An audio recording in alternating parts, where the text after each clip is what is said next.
Golden mango, placed on a red, colorful platform. Golden mango, shining with the light of the red sun. Tens of thousands of teams are marching towards the mango. Tens of thousands of songs are being sung to the mango. Tens of thousands of eyes are fixed on the mango. Tens of thousands of red hearts are beating fiercely. Seeing those golden mangoes is like seeing the great leader, Chairman Mao. This was an excerpt from a poem written in 1968 during China's Cultural Revolution. But what does a mango have to do with Mao Zedong, communism, and the Cultural Revolution? Let's try to figure that out. The date is August 5th, 1968, and the place is Beijing, China, where the Foreign Minister of Pakistan, Mian Arshan Hussain, has just stepped off a plane to visit the chairman of the Communist Party of China, Mao Zedong, where he presents him with a box of mangoes as a gift from the Pakistani people. Now, this sounds like the typical cultural exchange gift, right? A diplomat bringing some local produce that reflects their country as a token gesture to a foreign leader. Nothing remarkable. And it was probably even intended that way. But this seemingly innocuous present happened to coincide with the extreme political turmoil at the height of China's Cultural Revolution, when Chairman Mao, fearing that he was losing control of the Communist Party, and hence the revolution that he had been the leader of, started to look for a power base outside the party to keep him at the top. And it set off a mango obsession that tops any 21st century superfood craze. So how did things get to this point? Well, maybe it all started with the death of Stalin.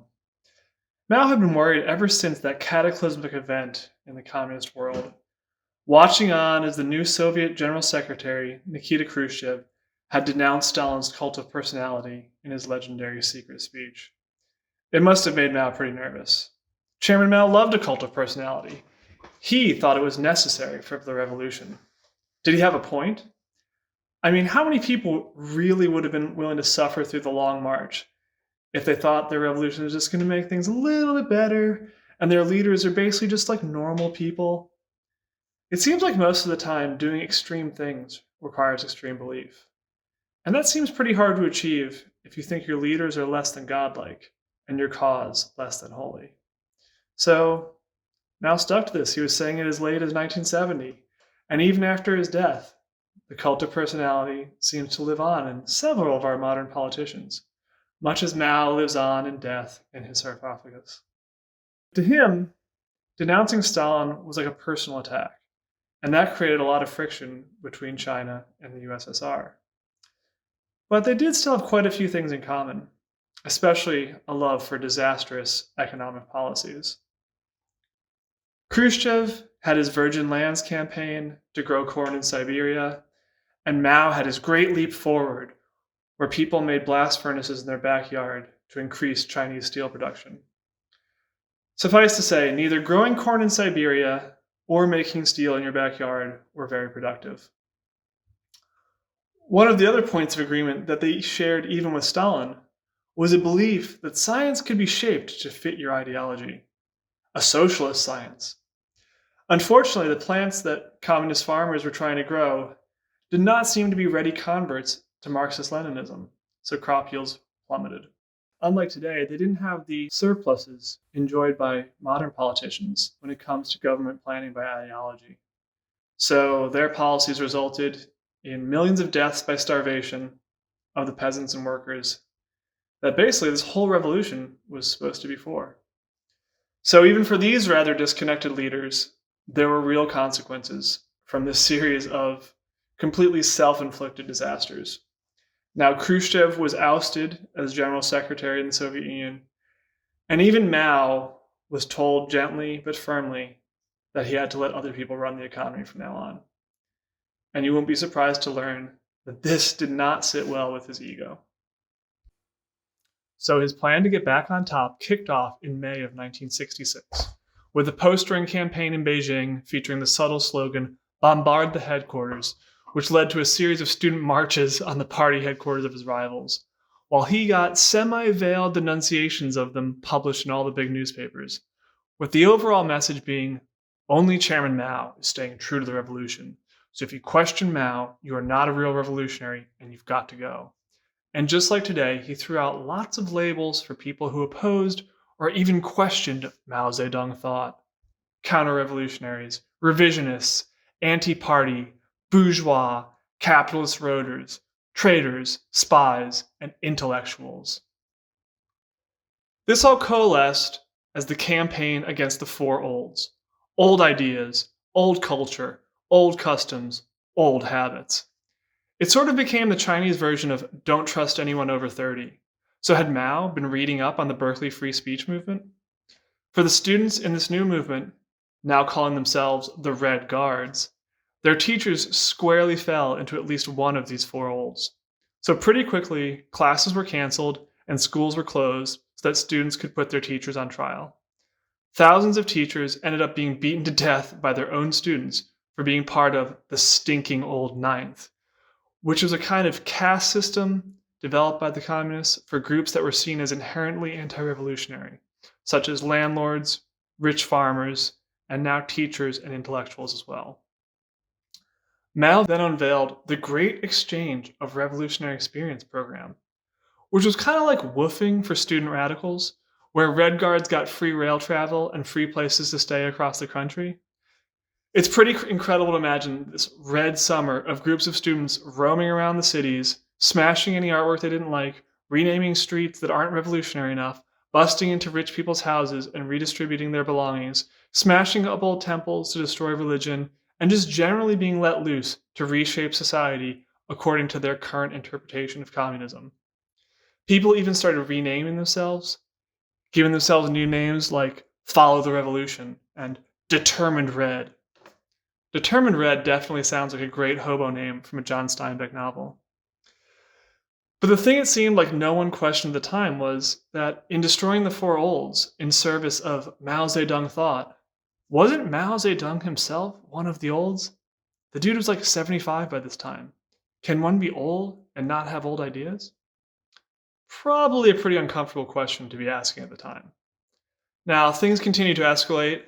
By the next year, Red Guard groups had spread out all over the country, busting into factories and government offices, taking over with lectures and beatings of the oldies and struggle sessions where they had to tell everyone what they'd done wrong. By the end of that year, they were arming themselves by raiding weapons factories so that they could fight with the army, who were one of the last groups opposing them. And then, of course, after that, by 1968, they had turned to fighting each other over disagreements in ideology.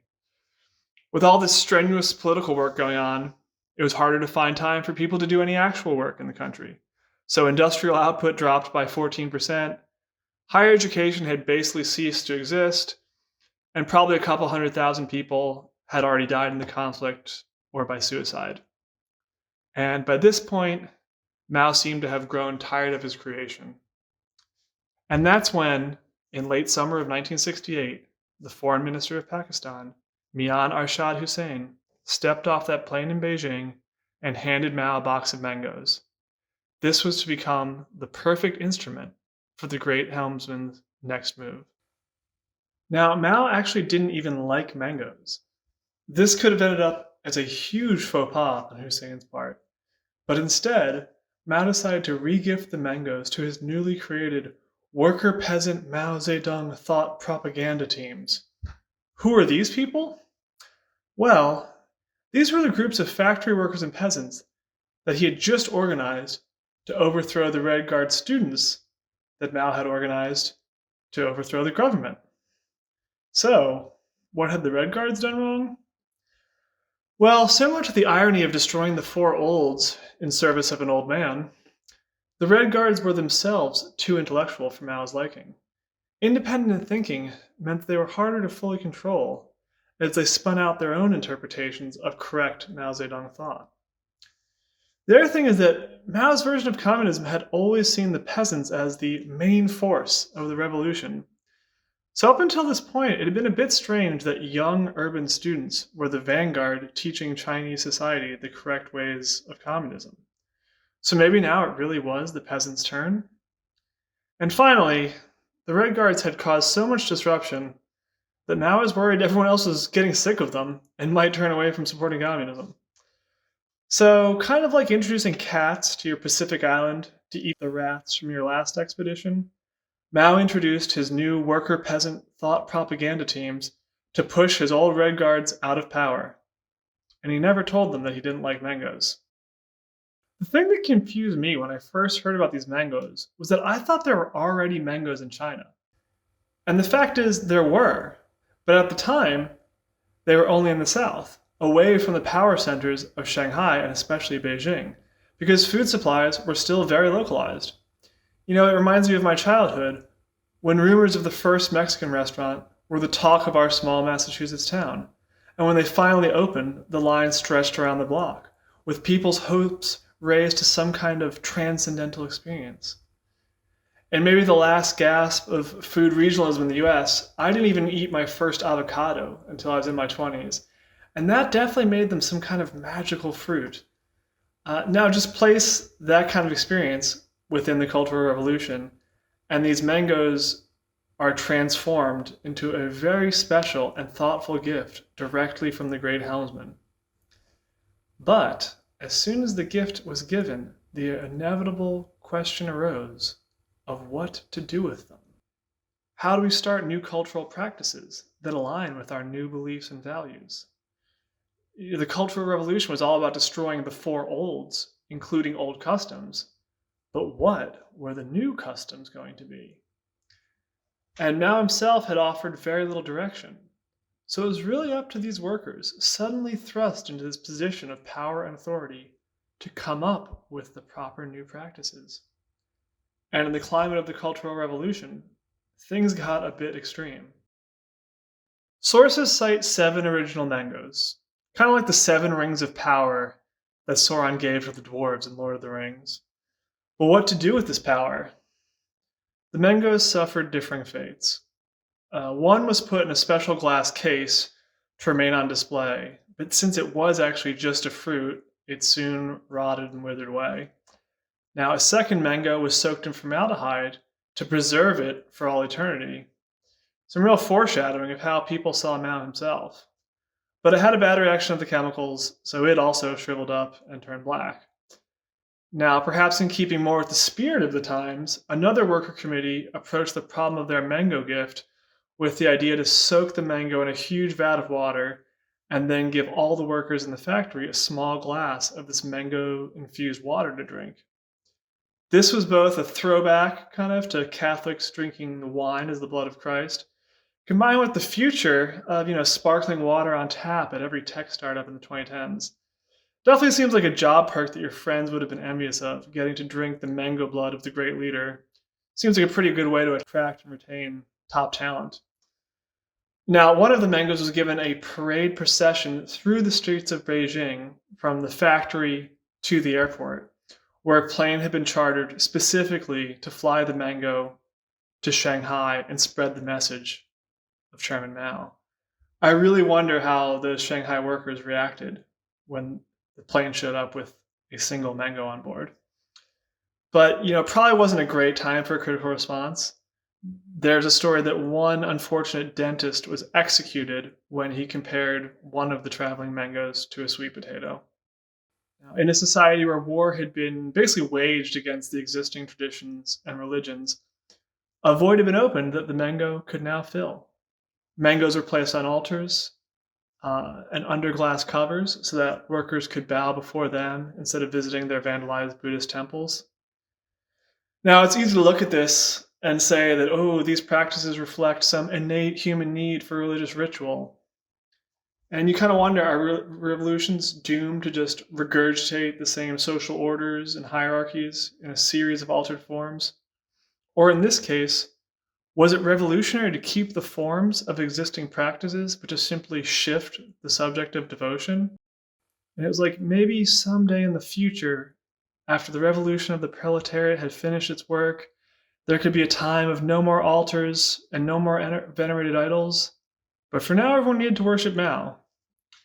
And in that sense, it's like, wasn't Mao just like the preachers mocked by Joe Hill, promising pie in the sky when you die? Because, as we'll see, just like in the Soviet Union, there was a lot of suffering to wade through before one might ever get to the promised land of revolutionary utopia. Is that just the way it has to be? By and by, in that glorious land above the sky, work and pray, live on hay. You'll get pie in the sky when you die. It's a lie.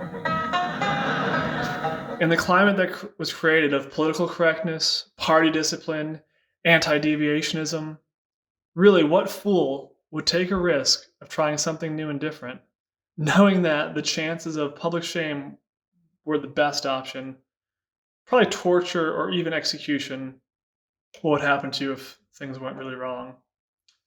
So what ended up happening was a predictable race to the extremes of fervor and devotion and a cult of personality. But then you kind of wonder, can something really be called a cult when it's believed and practiced by millions? That just seems like a religion.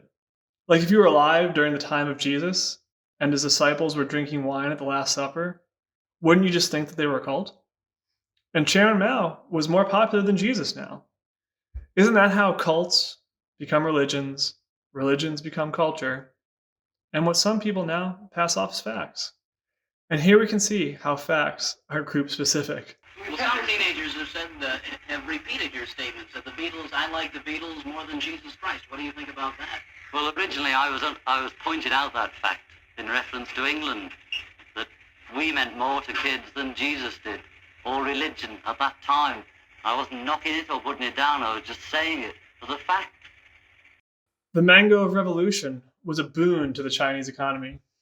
The propaganda department of the CCP commissioned mango plates, mango bedsheets, mango-scented soap, and mango-flavored cigarettes. Suddenly, mangoes are big business.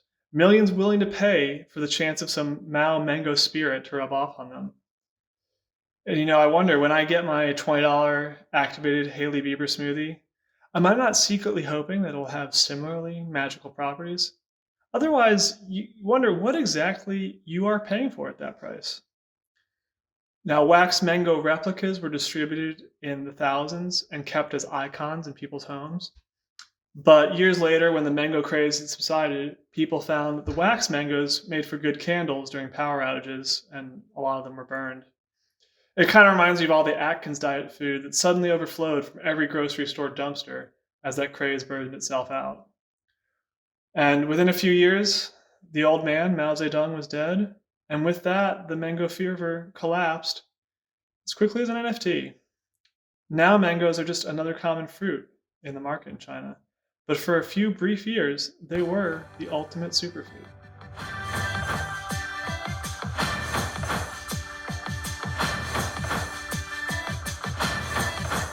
From the poverty shacks, he looks through the cracks to the tracks, and the hoofbeats pound in his brain, and he's taught how to walk in a pack, shoot in the back with his fist in a clinch, to hang and to lynch, to hide beneath the hood, to kill with no pain, like a dog on a